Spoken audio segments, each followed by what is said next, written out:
أعوذ بالله السميع العليم من الشيطان اللعين الرجيم. بسم الله الرحمن الرحيم.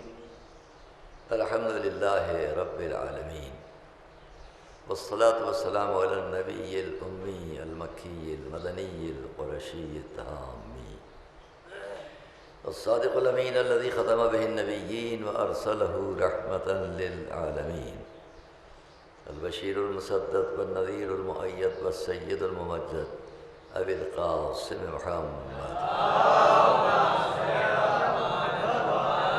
وآل بيته الطيبين الطاهرين المعصومين المظلومين الذين أذهب الله عنهم الرجس وطهرهم تطهيرا. ولعنة الله على أعدائهم أجمعين. أما بعد فقد قال الله سبحانه في كتابه المبين وقوله الحق. بسم الله الرحمن الرحيم. كما أرسلنا فيكم رسولا منكم يتلو عليكم آياتنا ويزكيكم ويعلمكم الكتاب والحكمة ويعلمكم ما لم تكونوا تعلمون.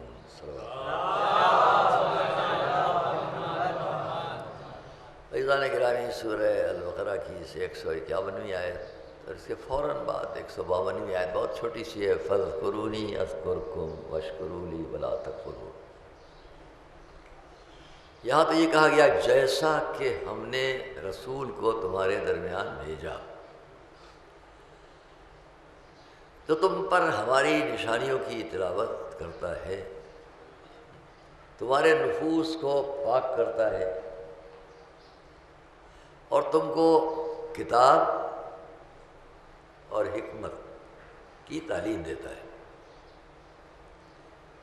اور وہ تم کو سب کچھ تعلیم دیتا ہے کہ جو تم نہیں جانتے. فوراً بات کیا ہے تو دیکھو پھر تم مجھے یاد رکھو، میں بھی نعمت اور لطف اور مرحمت کے مواقع پر تم کو یاد رکھوں، میرا شکر ادا کرو، انکار نہ کرو. اتنی چھوٹی سی آیت فاذکرونی اذکرکم واشکروا لی ولا تکفرون، اس طولانی آیت کے بعد صرف یہ بتلانے اور سمجھانے کے لیے ہے تم احترام رسول کرو، میں تمہیں نعمتوں سے نوازتا رہوں. صلوات محمد.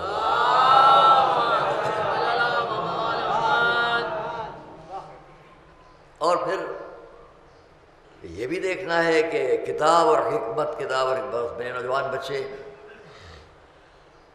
یہ فکر کریں گے کہ کتاب کیا ہے اور حکمت کیا ہے، تو آپ کو بہرحال مجالس کا فائدہ ہے کہ بات آپ تک پہنچتی رہتی ہے.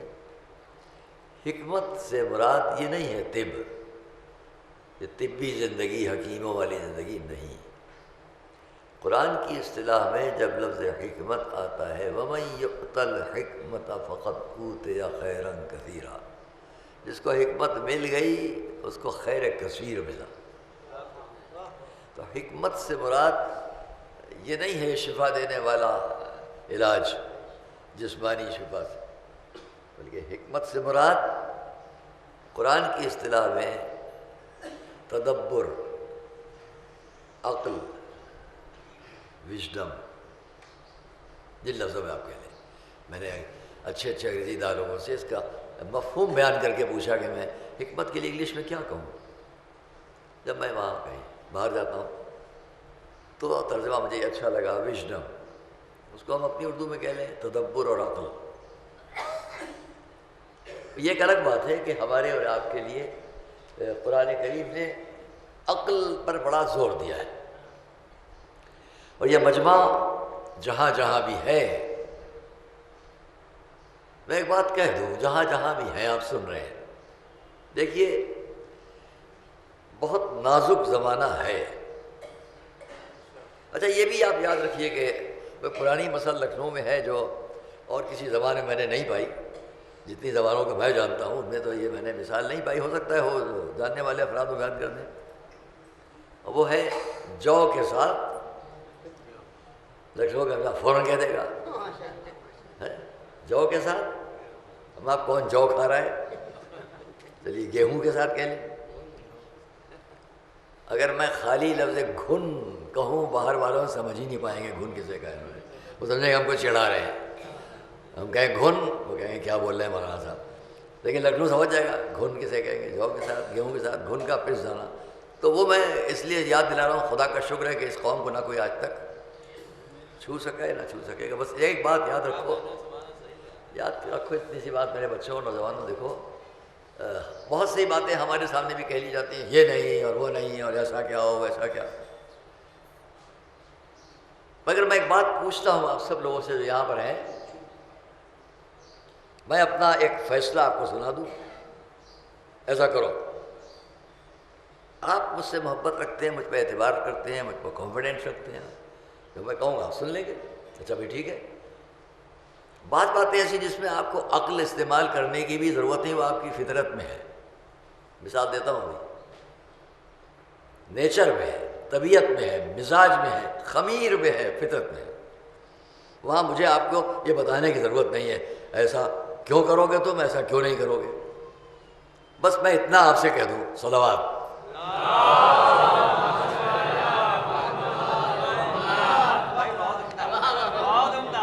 ایک بار پھر صلوات محمد علیہ.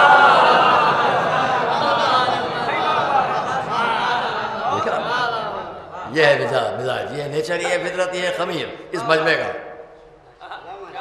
اس مجمع کا. کہیں اور جائیں، کسی اور مجمع میں جائیں تو جیسے ہی ہم ایک دفعہ نہیں 100 دفعوں سے کہیں صلوات، وہ یوں ہی دیکھیں گے کیا کہہ رہے ہیں. ارے بھائی صلوات، وہ دیکھ رہے ہیں آپ سے، صلوات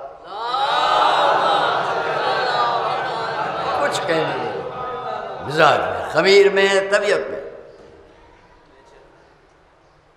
اور اس لیے میں نے اس کو کہا کہ کچھ چیزیں مزاج میں داخل ہیں، اس کے لیے تو ہمیں آپ کو کچھ کہنے کی ضرورت ہی نہیں ہے.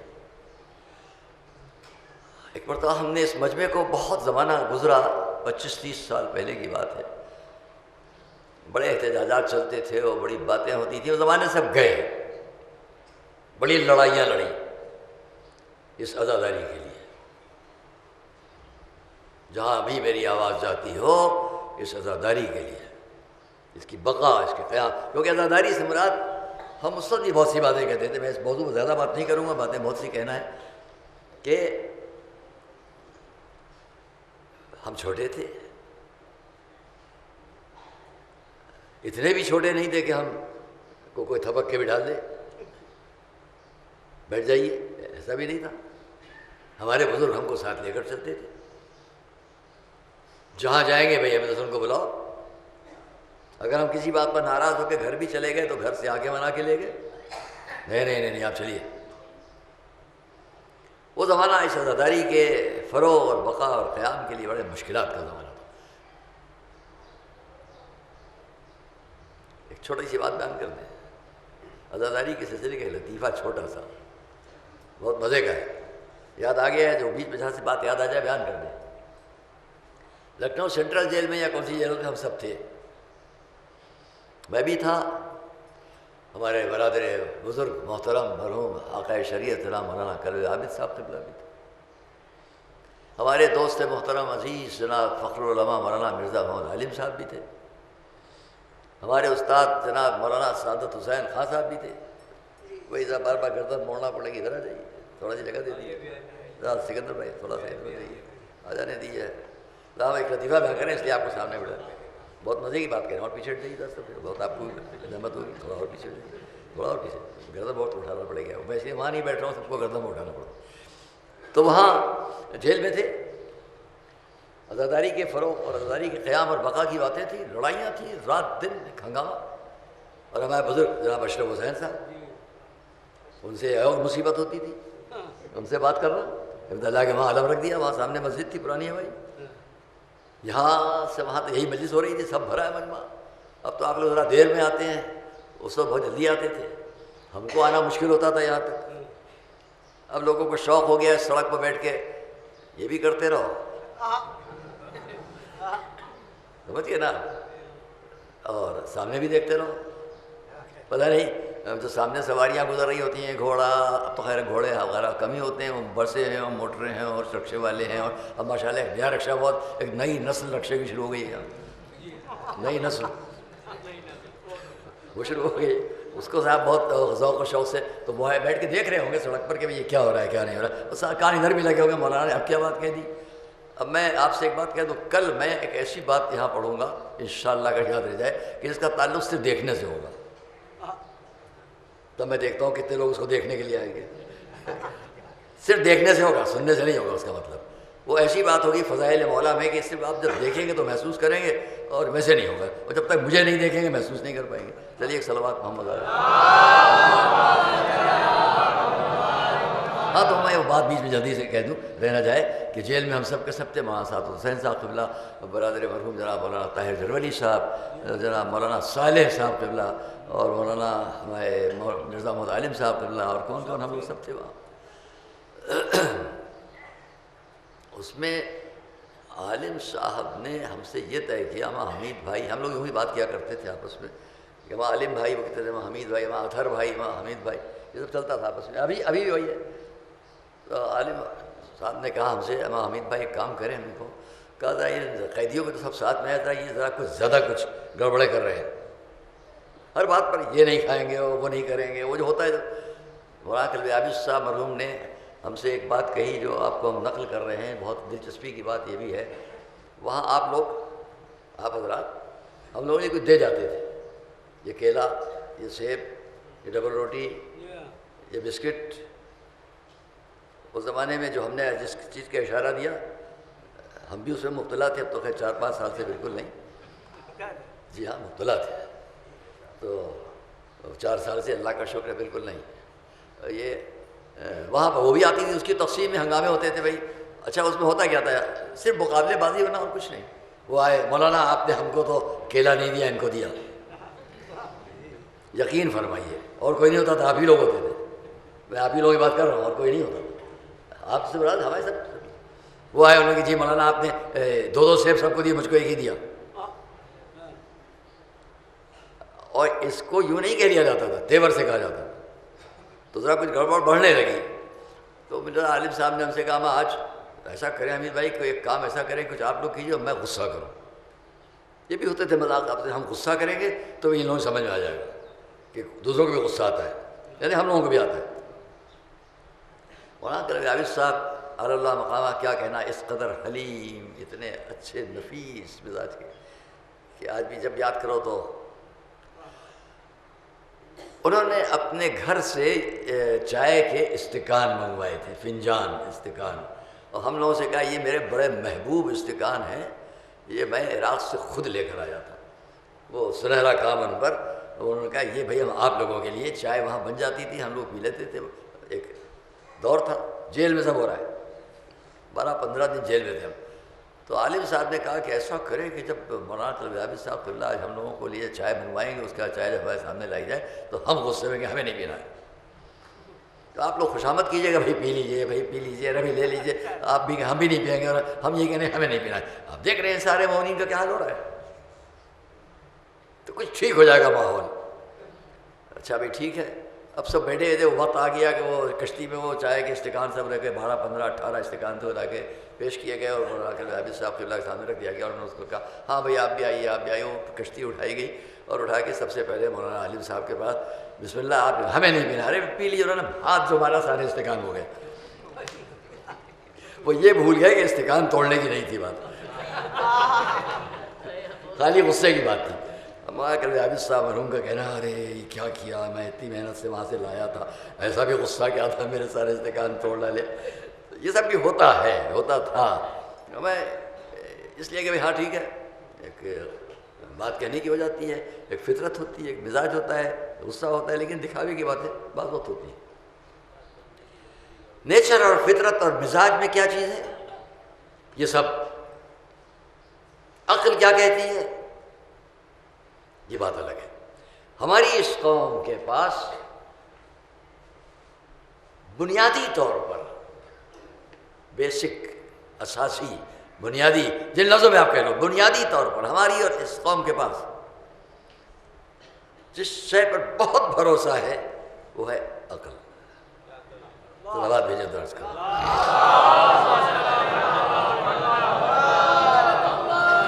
بچوں تم یاد رکھنا جو میں کہہ رہا ہوں, عقل بہت بڑی چیز ہے, اور اس کے لیے میں بنیادی بات جو میں نے کہی، بنیادی اساسی بیسک دلیل پیش کرتا ہوں.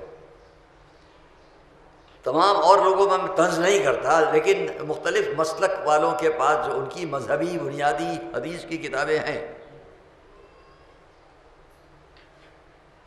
جو ان کی حدیث کی کتابیں، میں نام نہیں لوں گا، آپ سمجھ جاؤ. ان کا پہلا چیپٹر، پہلا باب، اب حدیث کی کتاب میں مثلا یہ بھی ہے کتاب الجہاد، کتاب الصلاۃ، کتاب المیت، کتاب الجنائز وغیرہ. اور سب سے پہلے اس کتاب کی جو بات شروع ہوتی ہے وہ کتاب الوحی، کتاب الوحی، وہ وہاں سے شروع ہوتی ہے بات. ہماری آپ کی تمام کتابوں میں اسی طرح ہے، کتاب الجنائز، کتاب الطہارت، کتاب الصلاۃ، کتاب الصوم، کتاب الحج وغیرہ. لیکن آپ کی ہر مذہبی حدیث کی بنیادی کتاب کی پہلی بات کہاں سے شروع ہوتی ہے؟ پہلا چیپٹر اصول کافی، جس جگہ چلے جاؤ پہلا چیپٹر کتاب الوحی سے نہیں شروع ہوتا ہے، پہلا باب، پہلا چیپٹر کتاب العقل. پہنچے آپ کی عقل اس بات تک؟ جس قوم کی پہلی حدیث ہی عقل سے شروع ہوتی ہو، وہ عقل سے کیسے محروم ہو سکتی ہے؟ صلوات محمد وآل محمد.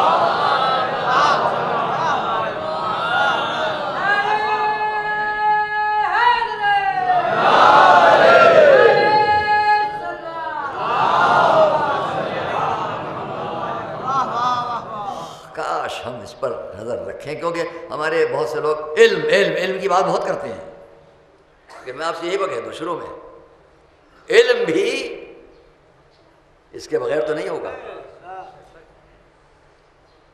لوگوں نے آ کے رسول خدا سے تعریف کی، یا رسول اللہ فلاں شخص بڑی عبادت کرتا ہے، رات دن مسجد میں بیٹھا رہتا ہے، بڑی عبادتیں کرتا ہے، بڑا ہی عابد و زاہد ہے. لوگ سمجھے حضور بڑی تعریف کریں گے، بڑا اچھا آدمی ہے، میرے پاس لے آؤ.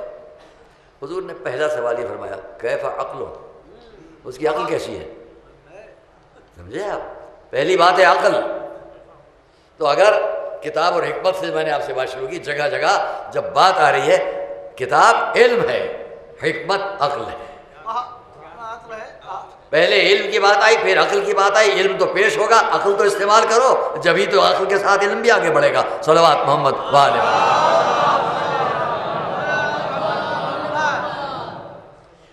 ہر ایک کی ایک ایکسرسائز ہے، یہ ایکسرسائز ہر بات کی ایک. آپ سنتے نہیں کہ بھئی مجلس شدت سے بڑھو، ذرا اچھا بولنے لوگوں کو. تو ہر بات کی ایک ایکسرسائز ہے، ویسے ہی عقل کی بھی ایکسرسائز ہے. عقل کی ایکسرسائز جو یہ کر رہے ہیں ہمارے سکندر صاحب جو کر رہے ہیں، نہیں غور کر رہے ہیں.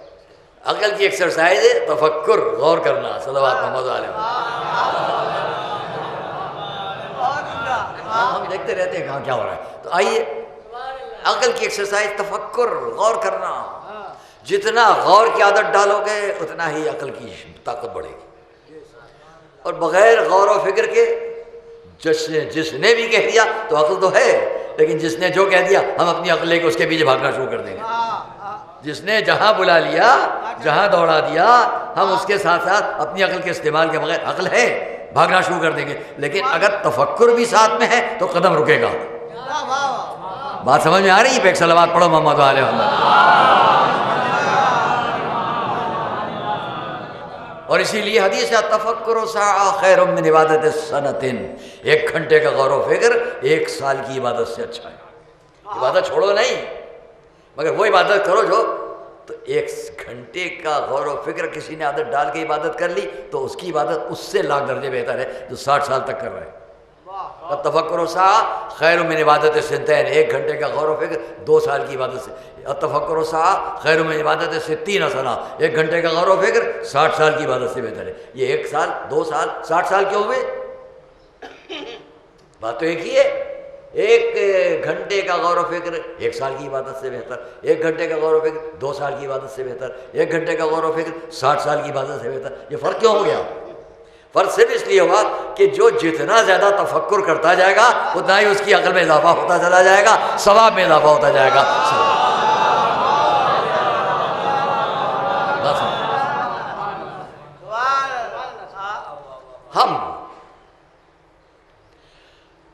سے تو وعدہ تھا کہ میں آج بھی ابوین، والدین، ماں باپ، عورتوں کی زندگی پر بات کروں گا، لیکن اب ہم سے کل ہمارے بچوں نے بہت ضد کی کہ ذرا اس کو بعد میں بیان کر لیجیے گا، کچھ جس کی عادت ہے ذرا وہ بھی زیادہ ہو، تو ہم اسی طرح چل رہے ہیں اسی بات کے لیے۔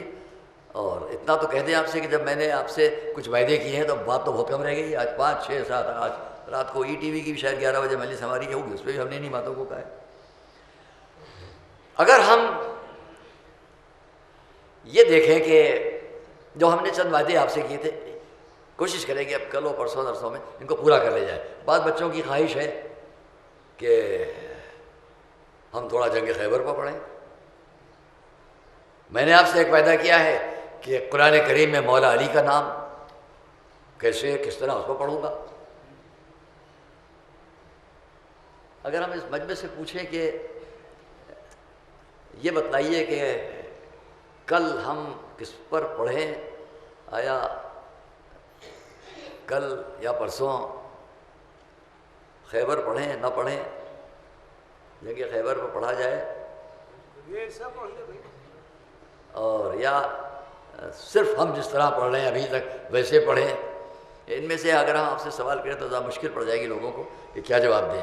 خیر یہ بعد میں فیصلہ کریں گے۔ ابھی تو یہ دیکھیں جو ہمارا آپ کا کہنا ہے کہ قرآن پہلے کے اہل بیت، قرآن مقدم کے اہل بیت، یہ بات ہم شاید کل آپ کے سامنے پیش کر لی جائے۔ والدین اور ابوین پر بات رہے گی، کسی نہ کسی وقت ہم آپ سے پیش کریں گے۔ قرآن اور اہل بیت میں ہم نے ایک دن آپ سے کہا کہ یہ کہنا کہ میں نے ابھی اس دن آپ سے کہا کہ خود احقاق میں جناب علامہ حلی نے آل اللہ مقام، بڑی بھاری شخصیت تھی ہمارے یہاں۔ علامہ حلی رحمۃ اللہ علیہ نے بحرین کے بادشاہ الجیت و خدا بندہ کے سامنے ایک تقریر کی۔ اس سب کو بیان کروں تو پھر 15-20 منٹ نکل جائیں گے۔ یہاں ہر وقت یہ خیال ہوتا ہے بات کی مجلس، بات کی مجلس، بات کی مجلس۔ وہاں جو کچھ انہوں نے اس پورے مجمع کے سامنے سے بہت سے لوگ مسلک کے موجود تھے تقریر فرمائی۔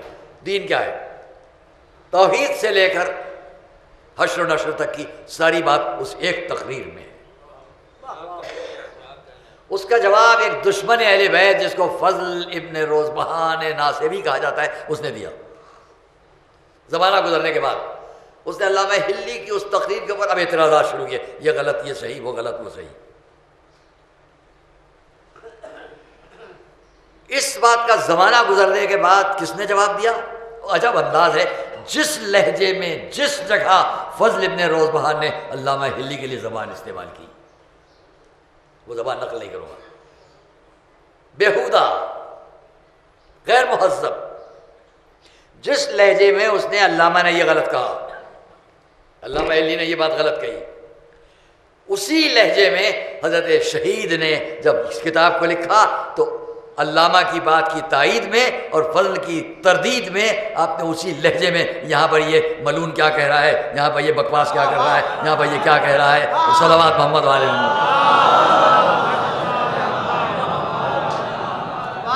جو زبان تم استعمال کرو گے وہ تم کو ملے گی، جو زبان تم استعمال کرو گے وہ تم کو ملے گی، کوئی نہ کوئی تو دے گا، کوئی نہ کوئی جواب دے گا۔ تو وہاں پر انہوں نے مولا علی کے لیے، میں صرف فضائل کے اوپر بات کر رہا ہوں شروع سے اور آپ کے سامنے رہے گا یہ، مولا علی کے لیے اس دعوے پر جہاں جہاں زیادہ توجہ کریں گے، اس دعوے پر کہ کوئی کیا مقابلہ کرے گا علی کا، جن کے لیے اللہ نے اس آیت کے ذریعے نص کی ہے ان کی امامت کی، اور اس آیت کے ذریعے نص کی ہے، نص نون صاد یعنی حکم الہی، نص کی ہے یہ آیت، یہ آیت، یہ آیت، یہ آیت، 80 آیتیں جناب علامہ حلی نے اس تقریر میں، یہ خیال کرو اگر میں وہ نقل کروں انشاءاللہ موقع رہا تو صرف نوجوان بچوں کی دلچسپی کے لیے کل پرسوں جلدی سے بیان کر دوں گا کہ نص کے بطور علامہ حلی نے نقل کیا۔ لوگ غور کرو اس مجمع میں جہاں سارے علماء کے لوگ اور مسلک کے علماء بیٹھے ہوئے، کیونکہ بہت مختصر الجائے تو خدا بندہ بحرین کا یہ جو چنگیزی خاندان تھا، ان کے خاندان سے ہلاکو اور چنگیز خان اس خاندان سے یہ بھی تھے. ان خانوں میں سے ایک بڑے خان تھے الجاہت و خداوند. اور انہوں نے اپنی چونکہ اسلام سے قریب ہو چکے تھے اسی عالم میں انہوں نے اپنی بیوی کو طلاق دی. طلاق طلاق طلاق. اب شرمندگی طلاق کیوں دے دی؟ تو انہوں نے واپسی چاہی. سب علماء نے کہا کوئی صورت نہیں ہے. اب جو صورت تھی وہ بیان کرنے کی نہیں ہے, اس کو بیان کرنے کے ساتھ کیوں اس کے علاوہ کوئی صورت نہیں. بادشاہ بہت مجبور تھا. آخر معنی ایک اور فرقہ دنیا میں پایا جاتا ہے, ان کے پاس اس کا شاید حل ہو. ان کے عالم کہاں رہتے ہیں؟ ان کا وہاں رہتے ہیں موصل میں. ان کا وہاں سے بلوا. ان کو بلوائے گئے. بحرین آئے. کون تھے؟ علامہ ہلی. علامہ ہلی سے جب سن لیا اس نے مسئلے کو, خوش ہو گیا. اس کا حل نکل آیا مسئلے کا. جب حل نکل آیا تو اس نے کہا یہ سارے جو بیٹھے ہوئے ہیں ماشاءاللہ ایک سے ایک. میں آپ سے صحیح کہوں کہ واقعی معنی میں ہم نے اس لیے چھوٹی سی رکھ لیتے کہ جب سامنے جاتے ہیں تو ہم ڈر جاتے ہیں. صلوات محمد علیہ وسلم. یہ دیکھ کر میں تو خوفزدہ ہو جاتا ہوں, کیونکہ میں جانتا ہوں ان سے بڑا مقدس عالم سمجھنے والا دین کا شریعت کی شاید کوئی نہ ہو. جتنی یہ بڑی ہوگی اتنی بڑا سمجھدار ہوگا وہ. صلوات محمد علیہ وسلم. تو وہاں انہوں نے اس مختصر وقفے میں اب انہوں نے کہا اچھا ان سب سے یہ بھی بیان کیجیے کہ آپ کا مسلک ہے کیا. آپ کا بہت تفصیلی واقعات ہیں, چھوڑیے. اس میں انہوں نے جو تقریر فرمائی ہے اس کے اندر یہ 80 آیتیں ہیں برجستہ بر وقت. اس میں انہوں نے یہ نص کے بطور جب آیتوں کو پیش کیا. اب ایک آیت پر سن لیجیے آپ بات. اب ایک آیت پر میں کہاں سے بیان کروں؟ ہر آیت میں جب نظر جاتی ہے زیادہ اسی کو بیان کروں آپ سے. چلیے وہاں یہ ہے جس کو بہت سادی سی ایک چھوٹی سی بات تاکہ وقت کے اندر بات ختم ہو سکے. وہاں جن آیات کو پیش کیا ان میں غالباً 24ویں نمبر پر سورہ البقرہ کی 144ویں آیت ہے, اس کو انہوں نے پیش کیا. سب آیتوں میں جو 1 2 3 4 ان میں 24ویں آیت جو علامہ ہلی نے نقل کی, شروعات انہوں نے کی مثلا آئے تطہیر سے یا آئے معدت سے, پھر آئے ولایت, پھر 1 2 میں نے اس کی عدد ڈال لی ہے. کسی وقت اگر ہوا ممکن شاید کل جلدی لکھ کے فوراً آپ کو سنا بھی دوں گا. کل اگر ہو سکا تو ان آیات کی تفصیل آپ کو سنا دوں گا. تو وہاں پر انہوں نے 24ویں آیت جب نقل کی اپنی تقریر میں, وہ کون سی ہے؟ نص پر کیا بات کی, علامہ نے کیا کہا, اس فضل ابن روزبہان نے کیا کہا, اور اس کا جواب شہید نے کیا دیا. خوش ہو جائیں گے آپ. پہلے ایک صلوات محمد والے.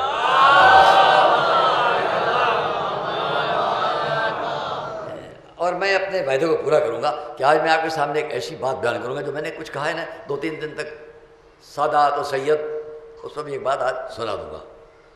آئیے علامہ ہلی نے جو دلیلیں دیں اس میں انہوں نے اس آیت کو بھی لکھا, اور ان کو کیا معلوم بعد میں کوئی اعتراض کرے گا. یہ بھی عجب بات ہے, پیٹھ پیچھے جا کے اعتراض کرتے ہیں, سامنے نہیں کرتے. دلیل کیا ہے؟ علامہ ہلی کی تقریر کے وقت کسی نے اعتراض نہیں کیا. زمانہ گزر گیا تو اب لکھنے بیٹھ گئے یہ غلط ہو, وہ غلط ہو, وہ غلط ہو, وہ غلط. ابھی سامنے کہو تو سمجھ میں بھی آئے گا کہ کون کتنی صلاحیت رکھتا ہے. صلوات دیجیے محمد علیہ. پیٹھ پیچھے سبھی کہہ لیا کرتے ہیں. تو وہاں آپ نے لکھا قرآن کی آیت ہے سورہ البقرہ 124ویں آیت یا 144ویں آیت, الذین ينفقون اموالهم باللیل والنہار سرا وعلانیۃ فلہم اجرہم عند ربہم ولا خوف علیہم ولا هم یحزنون. آپ نے اس واقعے کو سنا ہوگا, ترجمہ کروں, ذرا غور کیجیے گا. وہ لوگ کہ جو اپنے مال کو راہ خدا میں خرچ کرتے ہیں دن میں اور رات میں, چھپا کر اور بتا کر, ان کا اجر اللہ پر ہے. فَلَهُمْ أَجْرُهُمْ عِنْدَ رَبِّهِمْ, اللہ پر ان کا اجر ہے, نہ ان کے لیے کوئی خوف ہے نہ کوئی حزن و ملال. علامہ نے لکھا کہ یہ آیت بھی امامت مولا علی پر نص ہے. اگر توجہ ہے تو ساتھ دیتے چلیے, ساتھ دیتے چلیے. صلوات تو بھیجیے.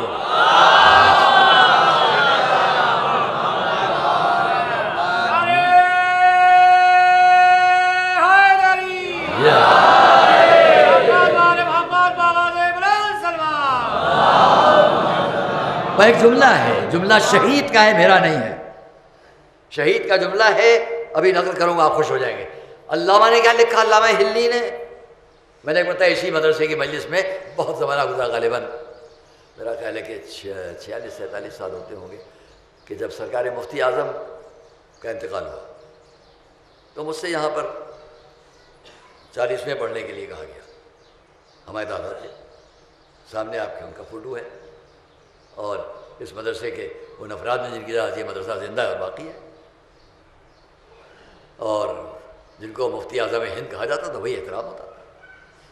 تو انہوں نے ان کے 40ویں کی مجلس میں نے اس بات کو پیش کیا تھا کہ ایک علامہ ہلی نہیں گزرے ہیں، 4.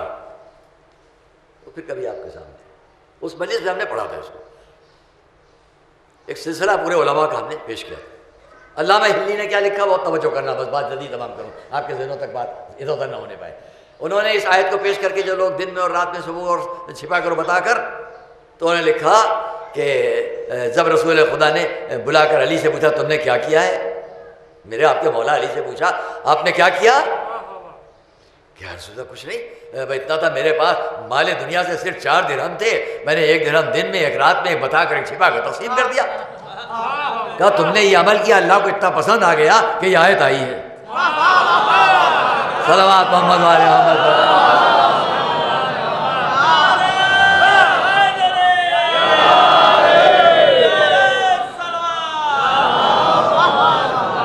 یہ آیت آئی ہے. اب جو میں جملہ شہید کا نقل کروں تب آپ خوش ہوں گے. یہ آیت آئی ہے، یہ تو میں بہت توجہ آپ بھی جانتے ہیں. جناب علامہ نے بھائی اتنا لکھ کر، یہ بھی نص ہے، وہ اللہ کی طرف سے حکم ہے امامت علی کا اور ولایت علی کا، کہ دیکھیے یہ آیت بھی آئی، 4 کام کیے مولا نے، آیت آئی. جب رسول نے اس کو نقل کیا، علامہ نے بہت چھوٹی سی جگہ پر، علامہ ہلی نے اس کو نقل کر کے چیپٹر آگے بڑھایا کہ اب یہاں سے ہم 25ویں آیت پیش کریں گے. 24ویں ہو گئی، اب 25ویں آیت پیش کریں گے. اس نے جب زمانہ گزر گیا تو فضل ابن روزبہان، جس کو ناصبی کہا جاتا ہے، جس کے نام بھائی لوگ ناصبی کہہ جاتے ہیں، اس نے لکھا اس میں کون سی بات جو علامہ نے لکھا کہ یہ نص ہے امامت پر. اب وہ تو ہے نہیں جو جواب دیتے، علامہ تو ہے نہیں، اعتراض کر رہا ہے. ان کو کہاں سے یہ معلوم ہو گیا کہ یہ نص ہے امامت علی پر؟ آپ بھی غور کیجئے گا ذرا، جہاں جہاں میرے نوجوان بچے ہیں. بس خالی اس میں ایک فضیلت ہے علی کی، بھائی فضیلت ہے کہ انہوں نے یہ کام کیا، ٹھیک ہے، فضل میں آیت آئی. امامت کی نص پر کہاں سے دلیل ہو گئی آیت؟ یہ کہاں سے دلیل ہے کہ یہ آیت علی کی ولایت پر نص ہے، دلیل ہے علی کی ولایت پر اللہ کی طرف سے؟ یہاں ایک فقرہ شہید کا ہے اور بڑے ادب اور معذرت کے ساتھ کوئی جسارت نہیں، خالی بات سے بات آ جاتی ہے. ایک میرا فقرہ ہے، دونوں نقل کر دوں. اب جب فضل ابن روزبہان نے لکھا اس میں نص کی بات کہاں سے آ گئی، کیونکہ یہ تو آیتیں پیش کر رہے ہیں علی کی ولایت کے ثبوت میں، اس میں ولایت کا ثبوت کیا، یہ تو فضیلت کی بات ہے، اور فضیلت علی تو ہم سبھی مانتے ہیں. یہ لکھ رہا ہے وہ فضائل علی تو ہم سب مانتے ہیں، اس میں ولایت اور امامت کی بات کہاں سے آ گئی؟ دماغ کو بھٹکانے کی بات ہے کہ نہیں؟ اب آئیے زمانہ گزرنے کے بعد جب اس کی بات کا جواب لکھنے شہید بیٹھے تو اب انہوں نے اس طرح لکھا، قال العلامہ قال الناصب پھر اقول. انہوں نے یہ کہا، اس نے یہ کہا، اور اب میں کہتا ہوں. اب شہید نے کیا لکھا، خوش ہو جائیں گے آپ. یہ بیچارہ یہ سمجھا ہی نہیں کہ علامہ نے ولایت اور امامت پر نص کے سلسلے میں جو آیتیں پیش کی ہیں تو یہ کہہ رہا ہے کہ اس میں کہاں سے دلیل ہے امامت کی، فضیلت ہے. فقرہ سنو گے، میرا مجمع سنے گا. یہاں پر علامہ نے جناب شہید نے لکھا اس لیے یہ نص ہے امامت کی، جو علامہ نے لکھا صحیح لکھا کہ کسی اور کو لے آؤ جس نے یہ کام کیا ہو. صلوات محمد علیہ محمد. سب مل کر صلوات بھیجو محمد علیہ محمد. کسی اور نے یہ کام کیا ہو تو لاؤ. کیا عمدہ فقرہ جناب شہید نے پیش کر دیا. کہ کوئی اور لکھ، اس کام کو کیا کسی نے سوائے علی کے؟ اب میرا فکرہ یہ ہے کہ جناب شہید نے بالکل صحیح لکھا، اس لیے ولایت علی پر نص بن گئی یہ آیت کہ کوئی اور یہ کام نہیں کر سکا۔ تو میں یہ کہوں گا اس کی مرضی یہ تھی کہ اب کوئی یہ کام نہ کر سکے۔ صلوات محمد و آل محمد۔ چاہو بھی تو نہیں کر سکتے، ایک اور صلوات محمد و آل محمد۔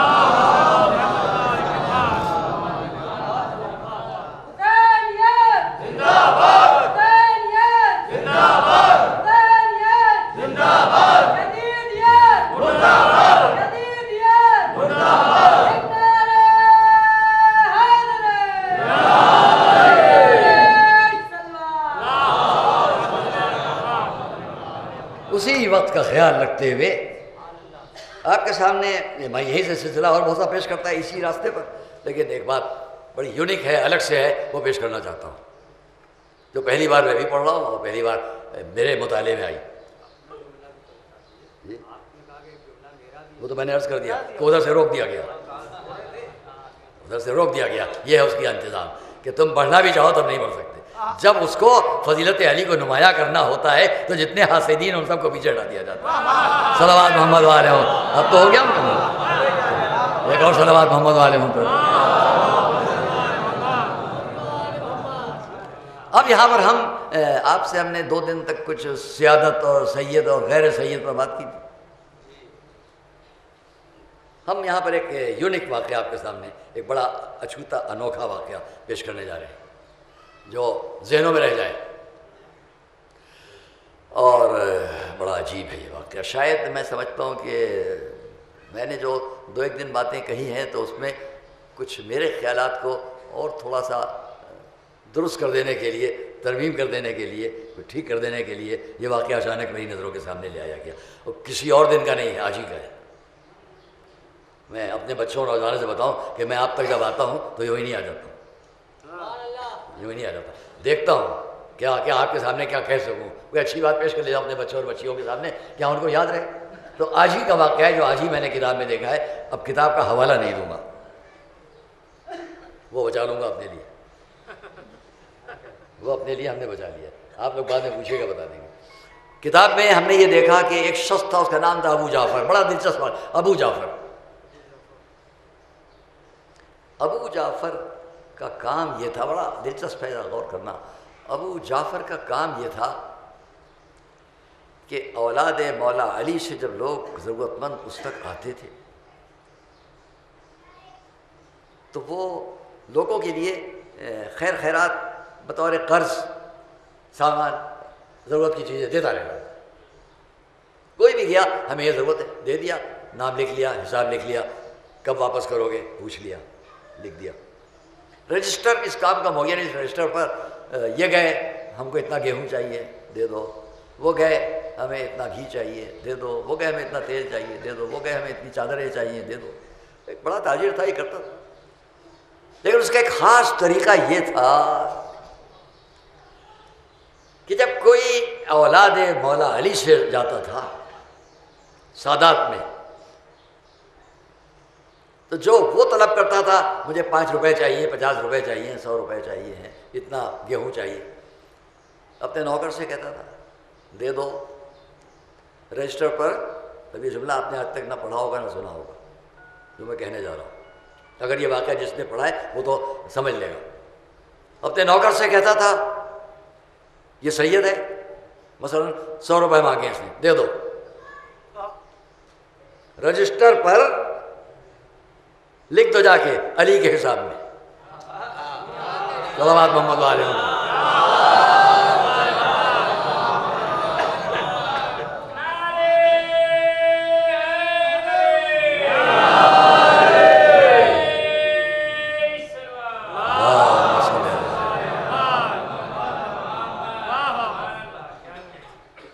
علی کے حساب میں لکھ دو، یہی لفظ ہے، میں ورنہ مولا وغیرہ کہے کہتا، وہ اتنا کہتا تھا اپنے نوکر سے جا کے علی کے سامنے لکھ دو۔ رجسٹر پر نوکر جا کے لکھ دیتا تھا۔ انہوں نے 100 روپے لیے حساب، وہ ذمہ مولا علی، انہوں نے 50 روپے لیے حساب، رجسٹر پہ لکھا ہوا ہے وہ ذمہ مولا علی۔ وقت آیا ایسا آہستہ آہستہ آہستہ آہستہ یہ پریشانیوں میں پڑنا شروع ہوا اور اب پریشان حال ہے. دروازے پہ بیٹھا ہوا ہے غمزدہ ایک شخص گزرا اور اس نے طعن اور طنز میں اتنا کہا تمہارے ساتھ علی ابن ابی طالب نے کیا سلوک کیا؟ تمہارے ساتھ نام لے کے مولا کا اسی طرح جو میں بات کیا سلوک کیا؟ کوئی جواب نہیں دیا اور غمزدہ ہو کے گھر کے اندر آیا. کیا جواب دیا؟ اس نے یہ کیا کہ رجسٹر پر سے اٹھا کر یہ دیکھنا شروع کیا کہ کس کس کو کیا کیا دیا ہے. تو جو لوگ زندہ تھے ان کے نام کا اس نے دیکھ کر مطالبہ ان سے شروع کیا اور جو مر چکے تھے ان کے نام کا حساب کاٹ دیا اس نے. ابھی تو مانگنا نہیں ہے، کاٹ دیا. جو زندہ تھے ان سے مطالبات شروع کیے اور یہ واقعہ پیش آ گیا. تمہیں مولا نے تمہارے ساتھ کیا کیا؟ یہ غمزدہ گھر میں آیا کہ واقعی اور سب کا تو میں کر رہا ہوں حساب ٹھیک ٹھاک، ان کے لیے کیا کروں؟ جہاں بحساب مولا علی لکھا ہے وہاں کیا کروں؟ بھئی جو مر چکے کاٹ دیا، جو زندہ ہے مطالبہ کر رہا ہے، لیکن جو اولاد علی میں ہیں جہاں وہ لکھا ہے بذمہ علی، نیچے یہاں 100 وہاں 50 وہاں 20 وہاں 100 وہاں 200، کیا کروں؟ اور اس نے باہر تانا و تز بہت غمزدہ رات کو سو گیا. بس سنو، رات کو سو گیا، خواب میں دیکھا حضور اکرم سامنے چل رہے ہیں.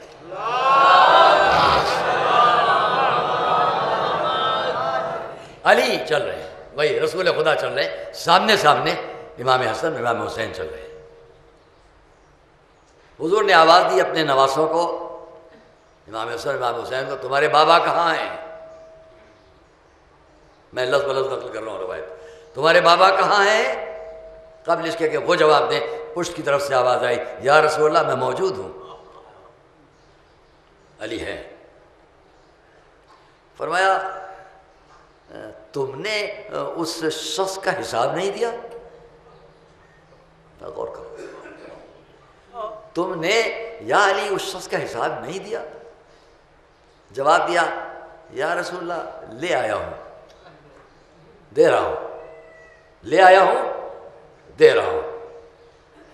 جو شخص یہ خواب دیکھ رہا ہے وہ کہتا ہے انہوں نے ہاتھ بڑھا کر ایک سفید رنگ کی تھیلی میرے ہاتھ میں دی اور کہا اس کو رکھو، اور اب تم کبھی اپنے کو فقیر و محتاج نہیں محسوس کرو گے، اور اس کے بعد اب میرا کوئی اولاد میں اگر آئے تو اس کے سوال کو رد نہ کرنا. کہتے آنکھ کھلی، جب آنکھ کھلی تو دیکھا ایک ہاتھ میں سفید تھیلی موجود ہے. دوڑ کر اپنی زوجہ کو آواز دی، یہاں ہو یہاں ہو. قریب آئی، اس نے اس کو تھیلی دی، اس کو دیکھو. دونوں نے مل کر جب کھولا تو اس کے اندر 1000 سونے کے سکے، سنہرے سکے 1000. بیوی نے دیکھ کر کہا یہ تو اچھی بات نہیں تم نے کی، یہ کس کا حق ہے؟ وہ بھی کتنی دیانتدار ہے. یہ تم کہاں سے لے آئے؟ کس کا حق ہے جس کا اسے واپس کرو؟ تمہارے پاس لوگ اپنے حقوق رکھواتے اس لیے تو نہیں کہ تم اس کو استعمال کرو، جس کا حق اسے واپس کرو. اس نے کہا ایسا نہیں ہے، خواب تو سنو. بس سنیے گا. خواب بیان کیا، میں نے خواب میں دیکھا تو یہ ہاتھ میں تھیلی ہے. بیوی نے کیا جواب دیا؟ ہم اعتبار نہ کریں گے، پہلے وہ رجسٹر لا کر دیکھو جس پر نام علی کے سامنے حساب لکھا ہے. اعتبار ایمان ایک بیوی کا اور ایک اس شوہر کا. وہ رجسٹر لا کے جب رکھا گیا، اب جو کھولا گیا جہاں جہاں نام علی کے نیچے حساب لکھا تھا نام علی تو موجود تھا، نیچے کا حساب محمد تھا. صلوات محمد والے ایک اور صلوات سب محمد والے نیچے کا حساب محو تھا. جملہ کہوں اب تو پہچانو، دنیا کے لوگ حقیقتوں کو خواب میں بدلتے ہیں، علی خوابوں کو حقیقت میں بدلتے ہیں. صلوات محمد والے محمد والے سب مل کر ایک صلوات محمد والے محمد والے.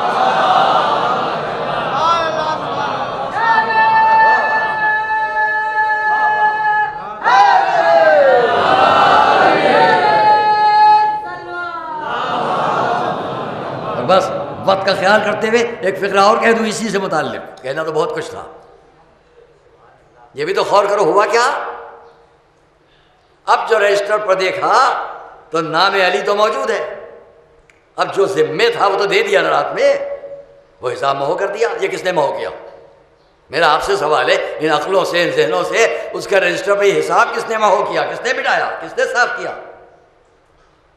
ذہن دوڑاؤ بھائی، یہیں سے پہچان لو جو دنیا کا حساب جتنا ضروری اتنا باقی رکھ کے باقی محو کر سکتا ہے، تو ہمارے نامہ اعمال کے بھی بہت سے اعمال۔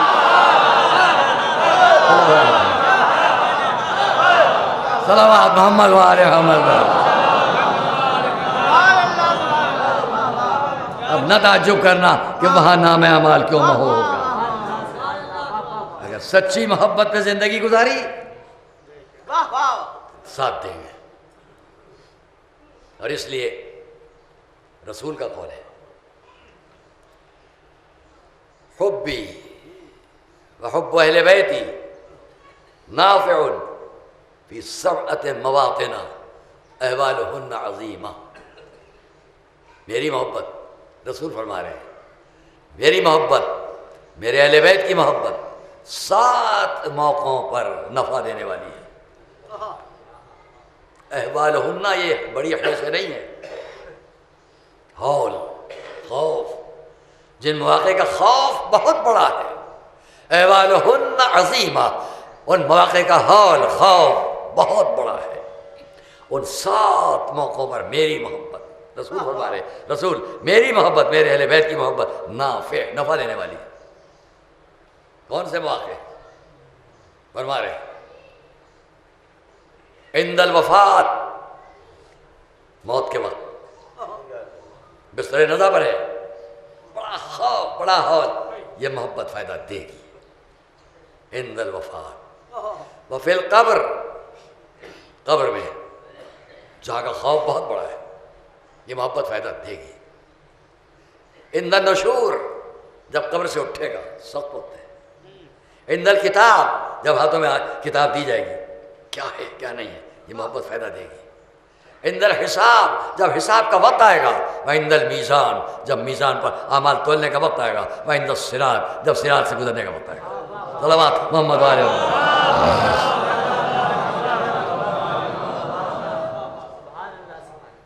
وقت کی پابندی ہے، یہ خیال رکھیے کہ میں نے آپ نے کل بھی عرض کر دیا، ہماری مجلس کا وقت 3:15 تک، 3:30 تک، 8 اور 9 کو 3:15، اس کے علاوہ بس چند منٹ اور۔ جہاں یہ سب فائدہ پہنچائے گا یہ محبت، علی کی محبت، کہاں نہیں ہوں گے علی، میرا اور آپ کا مولا کہاں نہیں ہوگا۔ مجھے جناب خمار کا ایک شعر یاد آ گیا، جناب خمار یہاں آ کے پڑھا کرتے تھے، ہم بھی ان کے یہاں جاتے تھے پڑھنے۔ مشکلوں سے گھبرا نہ خمار، جس میں انہوں نے یہیں پر بیٹھ کے سنائے تھے اشعار، جس میں انہوں نے کہا نا، یہ ہے نبی کے گھر کا پتہ، یہ ہے نبی کے گھر کا پتہ، موڑ ہے 12 ایک گلی، موڑ ہے 12 ایک گلی۔ اسی میں آخر ہے، مشکلوں سے گھبرا نہ خمار، یاد نہیں کیا ناد علی۔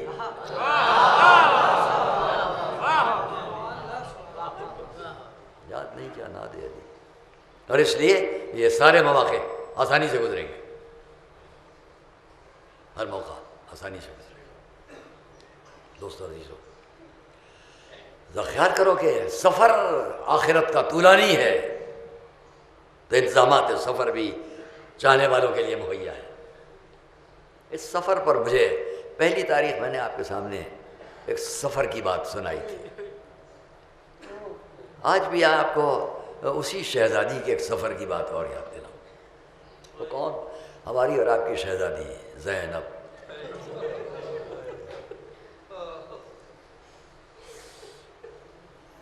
شہزادی زینب، 6 سفر میری شہزادی کے ہیں، ایک دو نہیں۔ خالی میں ان 6 سفر کو بیان کروں تو پوری مجلس الگ چاہیے، ایک ایک مجلس۔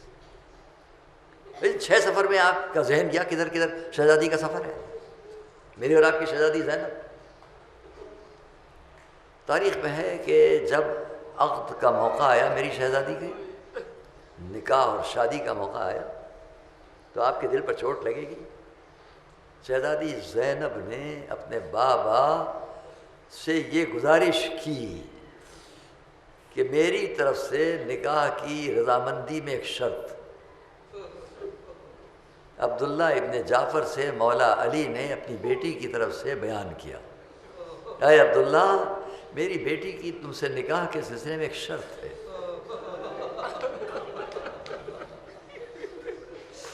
اللہ اکبر۔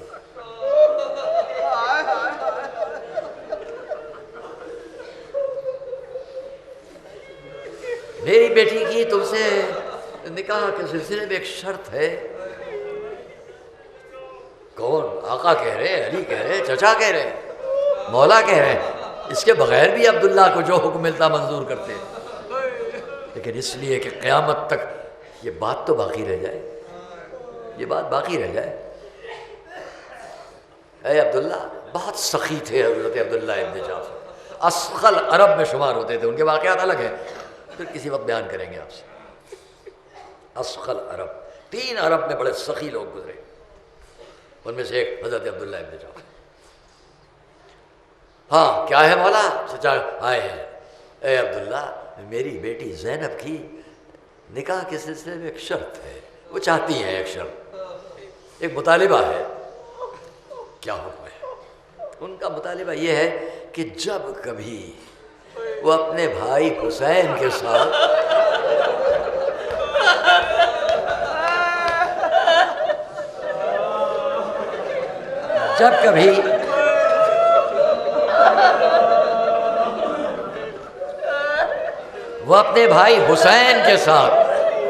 سفر پر جانا چاہے تو تم روکو گے نہیں۔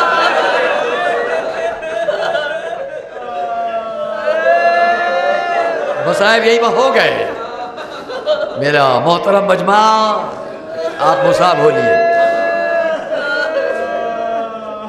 جب کبھی وہ اپنے بھائی حسین کے ساتھ سفر پر جانا چاہے تو اس کا مطالبہ ہے روکو گے نہیں۔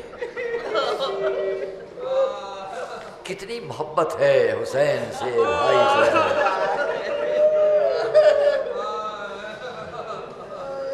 اور 6 سفر میں سے بہت جلدی عرض کر لے جاؤں، چونکہ 10 منٹ کے اندر بات ختم ہو جانا ہے۔ شہزادی زینب،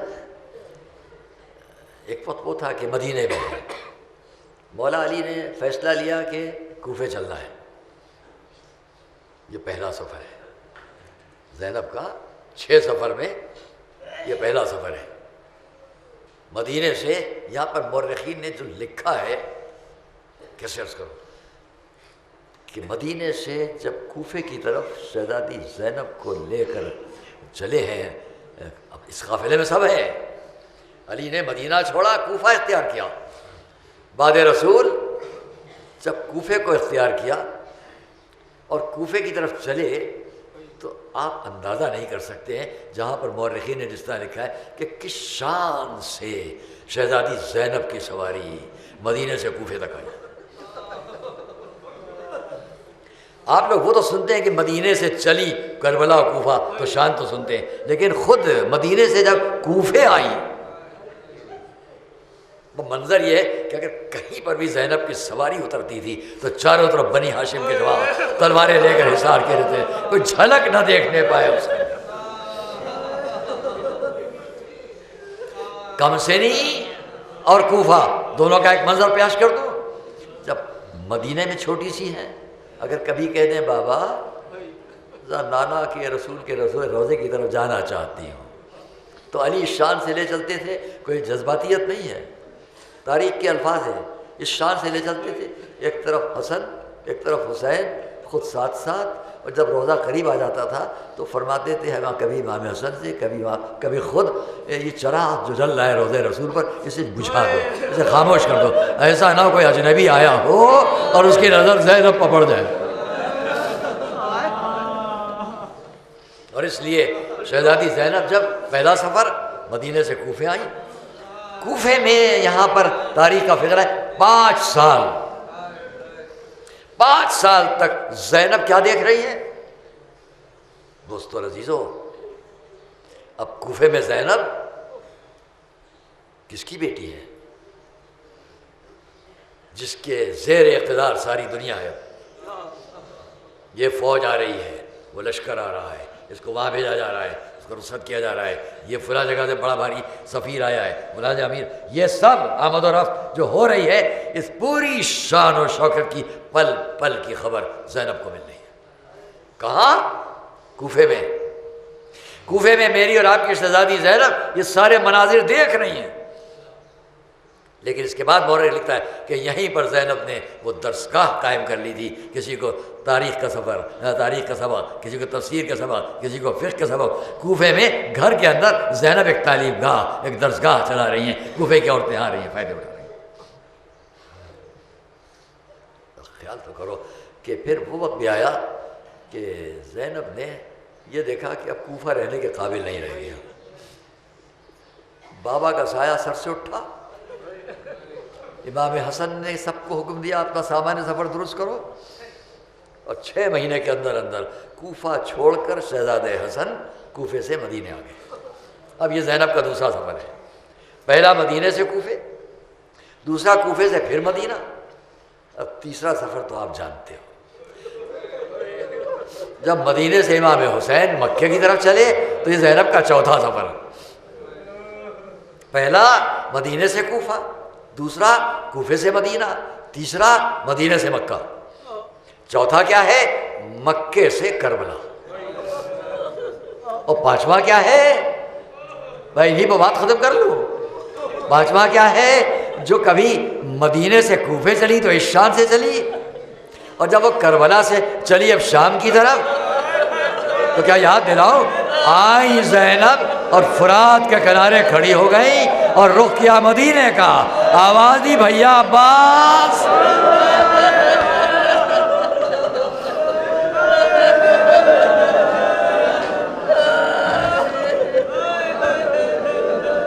بھیا عباس، مدینے سے چلے تھے تم نے سوار کرایا، کوفے سے چلے تھے تم نے سوار کرایا، مکے سے چلے تھے تم نے سوار کرایا، اب زینب کربلا سے جا رہی ہے، کون سوار کرائے؟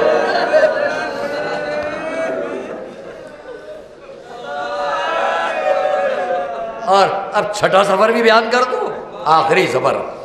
یہ کربلا سے شام کا سفر تھا، اور جب کربلا سے شام آ کر اب زینب کا چھٹا سفر شروع ہوا کہ اب شام سے پھر واپس کربلا اور پھر مدینے جانا ہے. تو زینب نے اب کیا خواہش کی؟ ایک گھر مل جائے جہاں میں بیٹھ کے اپنے بھائی کا ماتم کر لوں. بس سنو چند جملے. ایک گھر دے دیا گیا، شہیدوں کے سر لالا کر رکھ دیے گئے، بیویاں ان کا ماتم کر لیں، لانے والے سر لالا کر رکھتے جا رہے ہیں. کسی بیوی کے سامنے ایک جوان کا سر ہے، کسی کے سامنے اس کے بھائی کا سر ہے. اتنے میں لوگوں نے دیکھا تو کچھ آئی خادمائیں ایک خان لیے ہوئے، کپڑا ہٹایا، 2 چھوٹے چھوٹے سر رکھے ہوئے ہیں. آواز دی کیا ان سروں کا وارث کوئی نہیں ہے؟ کیا ان پر رونے والا کوئی نہیں؟ ایک بیوی اٹھی، ارے یہ نہ کہو یہ زینب ان پر رونے والی موجود، مگر ہائے میرا ماں جایا حسین، ہائے میرا بھائی حسین جس پر رونے والا کوئی.